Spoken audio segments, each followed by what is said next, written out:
So how to install Kasa Smart app? So just tap get and then double click to install. Um, this is one of those smart home apps. Um, you can see them here. And Kasa Smart is your portal to your TP-Link smart home. Kasa Smart is currently only compatible with, you can see these models. It's quite important to know those because it's only basically compatible with those. And Kasa Smart lets you add, configure, monitor, and control your connected TP-Link smart home devices from anywhere in the world. You can schedule your appliances to turn on or off according to your schedule, or set them to away mode to deter would-be burglars.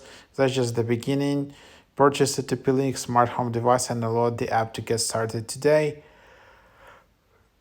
You can also upgrade to the cloud service. So it's quite popular app these days. You can allow notifications. You need to give permissions to local network. Oops, this is some settings app. Go to settings and then Kasa. Oh, I don't know why it doesn't have those, but you can find the app just by searching it in the